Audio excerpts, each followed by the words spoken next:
Hello everyone, welcome to YTH India. YTH India पे आप सभी का स्वागत है। हैशटैग गेट सक्सेस विद अस।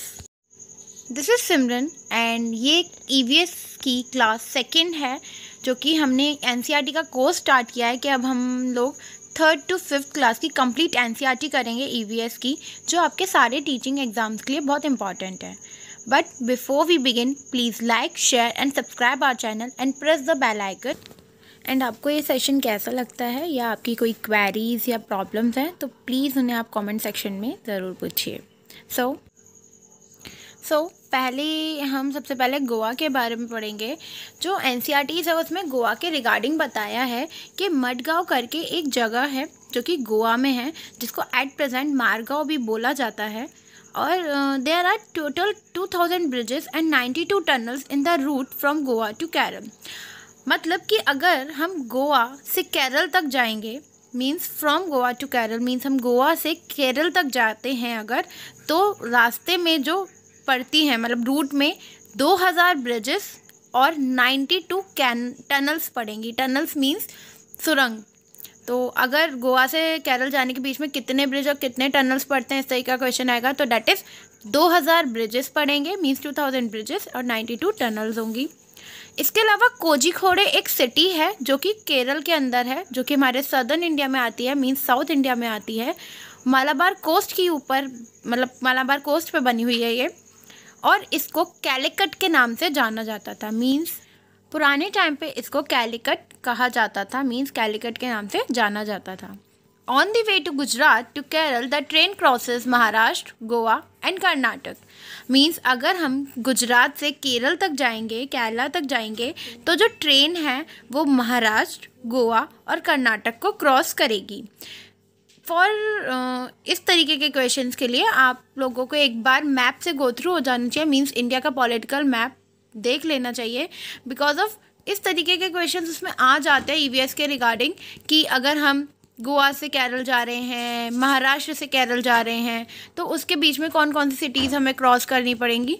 तो इसके लिए एक बार अगर हम मैप देख लेंगे तो वो चीज़ वहाँ से क्लियर हो सकती है। Next point is Kottayam is the town in the Indian state of Kerala. Kerala के अंदर एक टाउन है दैट इज़ कोट्टायम, जो कि केरल की ही टाउन के नाम से जाना जाता है। मतलब ये क्वेश्चन भी डायरेक्टली आ सकता है कि कोट्टायम जो है वो कहाँ से बिलोंग करता था, मीन्स कहाँ का स्टेट था, तो वो केरल का स्टेट है। ये है पिक मडगांव की, मीन्स जिसको एट प्रेजेंट मारगांव बोला जाता है, और ये गोवा में है। नेक्स्ट है लैंग्वेजेस, मीन्स भाषाएं। मलयालम लैंग्वेज जो है वो केरल में बोली जाती है।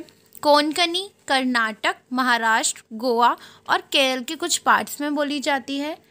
मराठी महाराष्ट्र, गोवा, दमन एंड दीव, दादर एंड नागर हवेली में। गुजराती गुजरात में। कन्नड़ कर्नाटक, आंध्र प्रदेश, तमिलनाडु एंड महाराष्ट्र में। ये कुछ लैंग्वेजेस हैं जो जनरली एग्ज़ाम्स में पूछी गई हैं और किस जगह में ये बोली जाती हैं वो इसके साथ में मेंशन है। Apart from that, ferry is a kind of a boat used in Kerala. Kerala में एक बोट यूज़ होती है जिसको फेरी बोट कहा जाता है। सो ये है फेरी बोट जो कि केरल में यूज़ होती है। Next we were talking about Karnam Malleswari. Karnam Malleswari जो थी ये एक वेट लिफ्टर थी, मीन्स ये भारोत्तोलक थी जो कि वेट लिफ्टिंग करती थी। और ये फर्स्ट वुमेन थी जिन्होंने मेडल जीता था ओलंपिक्स में। इसके अलावा इन्होंने अलग अलग फील्ड में काफ़ी सारे अवार्ड्स एंड मेडल्स भी लिए हैं स्पोर्ट्स की फील्ड में ही, वेट लिफ्टिंग में। She is from Andhra Pradesh. ये आंध्र प्रदेश से बिलोंग करती थी। She is a weightlifter and lift up to 130 kgs। ये एक वेट लिफ्टर थी, ये भारोत्तोलक थी और ये 130 किलो तक का वेट लिफ्ट कर सकती थी। इन्होंने इतना वेट लिफ्ट किया हुआ है। Her father is police constable, she lifting wait when she was 12 years old। इनके जो फादर थे वो पुलिस कांस्टेबल थे और इन्होंने 12 साल की एज से ही वेट लिफ्टिंग स्टार्ट कर दी थी। इसके अलावा इनकी 4 सिस्टर्स हैं जो वेट लिफ्टिंग की प्रैक्टिस कर रही थी एंड इन्होंने इंटरनेशनल मेडल्स जीते हुए हैं, that is 29 medals, mean she won 29 international medals. So इनके रिगार्डिंग क्वेश्चंस बन जाते हैं। लाइक आपको है ना कुछ पॉइंट्स दे दिए जाएंगे जिसमें से जो पॉइंट्स हमने करे हैं ये इंपॉर्टेंट है, इस तरीके के कुछ पॉइंट्स दिए जाएंगे। लाइक उसमें से कुछ चेंजेस हो जाएंगे। जैसे मान लो इन्होंने लिख दिया कि she belongs from Karnataka, but actually में वो कर्नाटक नहीं आंध्र प्रदेश से बिलोंग करती थी। तो ये पॉइंट्स आपको ध्यान में रखने हैं कि कहाँ से वो बिलोंग करती थी, उनके फादर कौन थे, कितना वेट लिफ्ट उन्होंने किया है, कितने इंटरनेशनल मेडल्स वो जीत चुकी हैं, उनकी कितनी सिस्टर्स थी और कितने ईयर से उन्होंने वेट लिफ्टिंग स्टार्ट की है। ये है कर्णम मल्लेश्वरी, जिन्होंने 12 साल की एज से ही वेट लिफ्टिंग स्टार्ट किया था और 130 किलो तक का वेट इन्होंने लिफ्ट किया है, प्लस इन्होंने इंटरनेशनल मेडल्स जीते हैं 29। Next we will talk about Madhubani painting. Madhubani painting जो था ये बहुत पुराना फोक आर्ट है, मीन्स बहुत पुरानी एक आर्ट है, एक कला है, मीन्स जिसमें है ना पेंटिंग्स बनाई जाती थी नेचुरल कलर्स से। इसका नाम मधुबनी क्यों पड़ा? बिकॉज ऑफ यहाँ पर मीन्स बिहार में एक डिस्ट्रिक्ट थी मधुबनी, जिसकी नाम पर ही उसका नाम मधुबनी पेंटिंग्स पड़ा, क्योंकि वहाँ पे पेंटिंग्स बनाई जाती थी उस डिस्ट्रिक्ट में। That is why it is called Madhubani painting.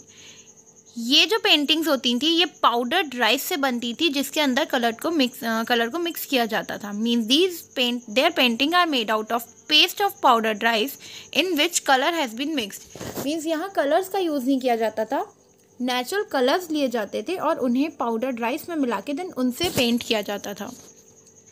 To make these indigo, नील, टर्मरिक, हल्दी colours from flowers, trees and etcetera are used. जो कलर्स यूज़ किए जाते थे वो इंडिगो जो था नील कलर के लिए यूज़ किया जाता था, मीन्स ब्लूइश कलर के लिए। इसके अलावा टर्मरिक, येलो या हल्दी कलर्स जो होते थे। इसके अलावा फ्लावर्स, ट्रीज़, इनसे नेचुरल कलर्स बनाए जाते थे, फिर उन्हें राइस के पाउडर में मिलाया जाता था एंड देन उसे यूज़ करते थे ये लोग for making paintings. The painting show human beings, animals, trees, flowers, birds, fish and many other animals. ये जो पेंटिंग्स हैं इसमें human beings, animal, flower, birds, fishes या अदर एनिमल्स को शो किया जाता था। मीन्स नेचर बेस्ड पेंटिंग्स रहती थी, इन सब की पिक्चर्स इसमें बनाई जाती थी। सॉरी, ये जो लास्ट फोक आर्ट वाली लाइन है ये रिपीट हो गई है।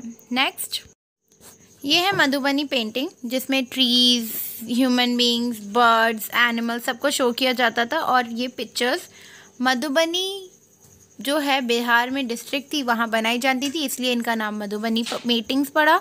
इसके अलावा यहाँ पाउडर राइस का यूज़ किया जाता था, जिसमें नेचुरल कलर्स मिलाए जाते थे और उस चीज़ से पेंटिंग्स बनाई जाती थी। नेक्स्ट पॉइंट्स हैं, the flower valley can be found in the hills of Uttarakhand. जो फ्लावर वैली है वो उत्तराखंड के हिल्स में पाई जाती है। Flowers like marigold, zinnia are use to dye clothes, means clothes को डाई करने के लिए मैरीगोल्ड्स और जीनिया के फ्लावर्स को यूज़ किया जाता था। मैरीगोल्ड्स मीन्स जो गेंदे के फ्लावर्स होते हैं उन्हें कहते हैं, एंड जीनिया के फ्लावर्स को हिंदी में जीनिया ही कहा जाता है। The Kannauj district in UP is famous for itra, means perfume making, kewra and gulab jal. जो कन्नौज डिस्ट्रिक्ट है यूपी की वो परफ्यूम के लिए काफ़ी फेमस है, गुलाब जल मेकिंग के लिए एंड केवड़े के लिए। Belvanika village is in Karnataka. Karnataka के अंदर एक बेल्वनिका विलेज भी है जो जनरली क्वेश्चंस में प्रोबेबली पूछा गया है। So these are the images like flower valley of Uttarakhand, marigold flowers and these are the zinnia flowers, जिनको हिंदी में भी जीनिया ही कहा जाता है, जिन्हें क्लॉथ्स ड्राई करने के लिए यूज़ किया जाता है। In this we were talking about Gijubhai Badheka lived in Gujarat. He wrote many stories for children and he wrote a book दीवा स्वप्न। जो गीजूभाई बधेका थे ये गुजरात में रहते थे। इसके अलावा ये जो थे इन्होंने बच्चों के काफ़ी स्टोरीज़ लिखी हैं और इन्होंने एक बुक भी लिखी थी दीवा स्वप्न, मीन्स डे ड्रीम। बच्चों के लिए डे ड्रीमिंग की जो ये बुक थी काफ़ी फेमस रही थी इनकी। इसके अलावा इनके अदर वर्क्स भी थे।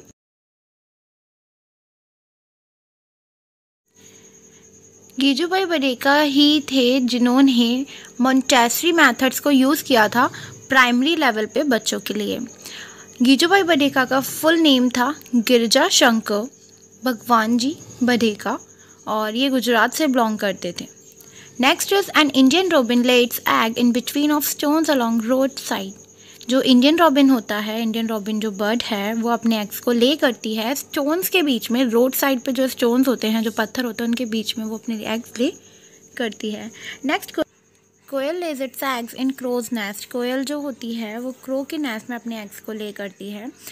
कोयल and crows eggs are almost same. इनके दोनों के एग्स बिल्कुल सेम होते हैं, बट कोयल के एग्स जो होते हैं वो स्लाइटली स्मॉलर रहते हैं, मीन्स थोड़े से ही छोटे रहते हैं देन क्रोज एग्स।